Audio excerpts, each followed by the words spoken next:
Now, many people, at first, when they hear us say that, think, I don't know, Abraham, I've always pretty much known who I am, and I'm in this body. I was little, now I'm big. I was young, and now I'm older. But I pretty much know, I think, who I am. We say, not even close. Most humans have no real sense of who you are. You don't know your power. You don't know your wisdom. You don't know your clarity. You don't know your stamina. You don't know your love. You don't know your worthiness. You are allowing but a scanty little part of yourself because you're fixated on problems and using those problems as your predominant point of focus. Most people offer most of their vibration, which, it's so important because your vibration equals your point of attraction. What you're putting out is what you're getting back.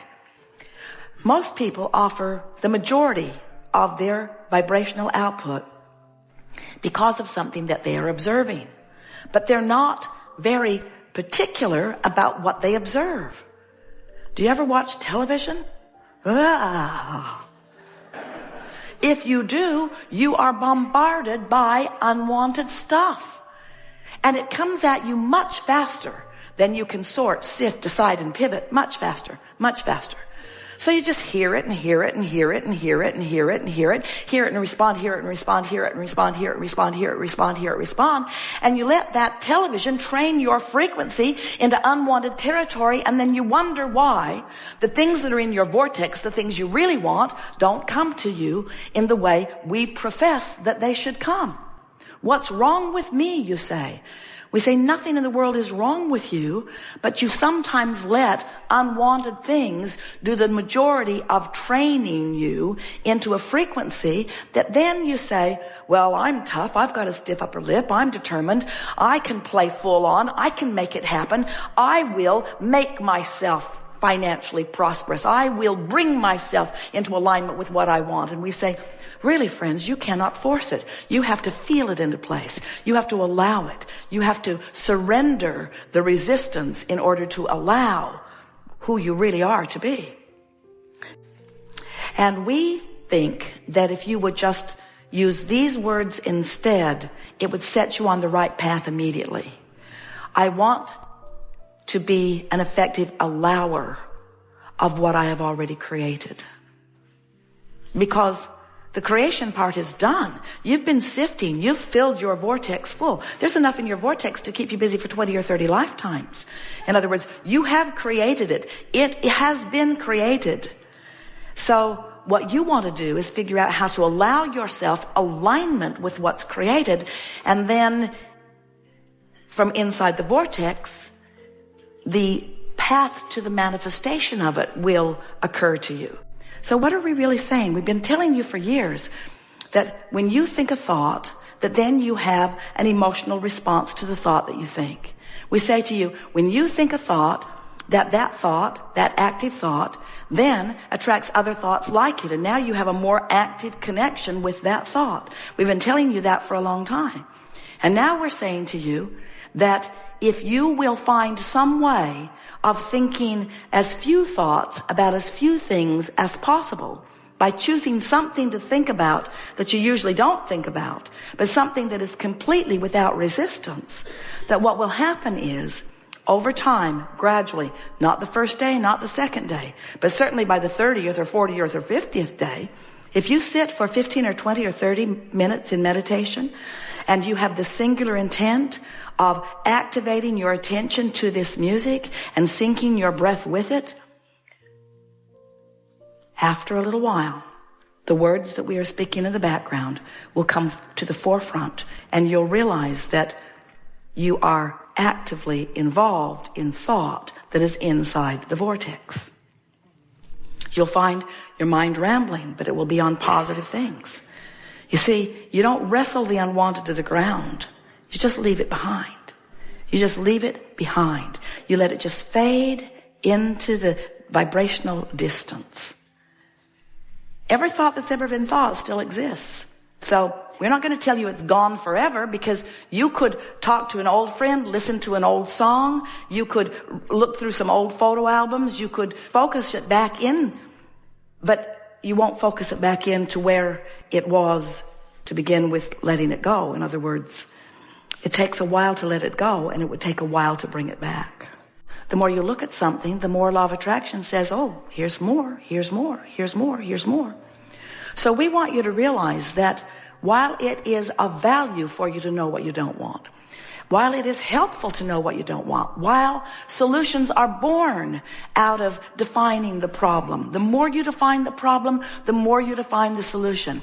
We just want to be very clear that while you're still defining the problem, you cannot catch a vibrational glimpse of the solution. And law of attraction is responding to you where you are offering your vibration. And there are a lot of people who think that just by saying positive words or by saying it in a positive way, that's enough, that law of attraction should now take them at their word. And we say, law of attraction does not take you at your word. Law of attraction takes you at your vibration. And the only way you really know what your vibration is by the way you're feeling. So you have two indications of whether you're leaning away from who you really are and what you want, or toward who you really are and what you really want. The first evidenced is the way you feel, your emotions. But many of you have become so determined and strong and valiant and vigilant and hardy and determined that you can withstand a whopping amount of negative emotion. Those who were here when you got here sort of trained you that way. Quit your crying. Quit your crying, they said. Keep a stiff upper lip. The world doesn't revolve around you. It really does. It really does. Your world exactly revolves around you. And if you're keeping a stiff upper lip in the face of something unwanted and not doing anything about changing your focus until the tension goes away, you cannot be a vibrational match to the solution. That's what that tension that you feel is. That's your indication that you're not in the vicinity of who you really are and what you really want. So we talk about deactivating the thought. Well, that's a very good idea, just really tricky. Because when you say you're going to stop thinking about that thing, you're thinking about that thing that you're going to stop thinking about. I'm not going to think about that thing I'm not going to think about anymore, but you're thinking about that thing you're not going to think about anymore. It's still active in your vibration. And now I'm really irritated with myself that I can't stop thinking about that thing. Don't want to think about that thing. I'm not going to think about that thing. I'm not going to think about that thing. I'm not going to think about that thing. I'm not going to think about that thing. I'm not going to think about that thing. I'm not going to think about that thing. I'm thinking about that thing. I'm thinking about that thing. So you have to start thinking about another thing. But the tricky thing about thinking about another thing when you don't want to think about that thing is that that thing you don't want to think about is so active in your vibration, law of attraction, saying, here's some more of it, here's some more of it, here's some more of it, here's some more of it. You say, no, get away from me. I don't want to think about you. I don't want to think about you. I don't want to think about you. And then there's more. I don't want to think about you. I don't want to think about you. I don't want to think. Oh, I need a rest. Well, what we are recommending is that you find some time that you can quiet your mind, where you can focus upon something that doesn't require much thought. So Jerry and Esther have gathered together with the help of a wonderful musician who put some really good music together, really strange music that we specifically requested, music that's not like music you usually hear because it doesn't beat the way music is supposed to beat. It's unpredictable. And if you try to sync your breath to it with 1, 2, 3 breaths in, one long breath to 3 counts is a better way of saying it. Esther likes to suck it in, and get as much in as she can in 3 beats, and then long, slow 5 beats out. Well, it takes a little while to figure that out. Have you been playing with it? And as you figure it out, what happens is you cannot be focused upon something like that and stay actively involved in those things that have been bothering you. So the more often you do that, the more you allow your vortex to train you upward. You see, the difference between your vocabulary and ours is that you mean created manifested, and we mean created vortexed. And then we mean allowed manifested. Follow? It's in there. We were visiting with a beautiful woman recently who has been wanting to get pregnant. not getting pregnant, not getting pregnant, not getting pregnant, wanting to be pregnant, wanting to be pregnant. Several conversations with her over a period of years about it. And then last time we saw her in Los Angeles, she announced to us and to several people in the audience who knew her, they'd been following the saga of her pregnancy for a while.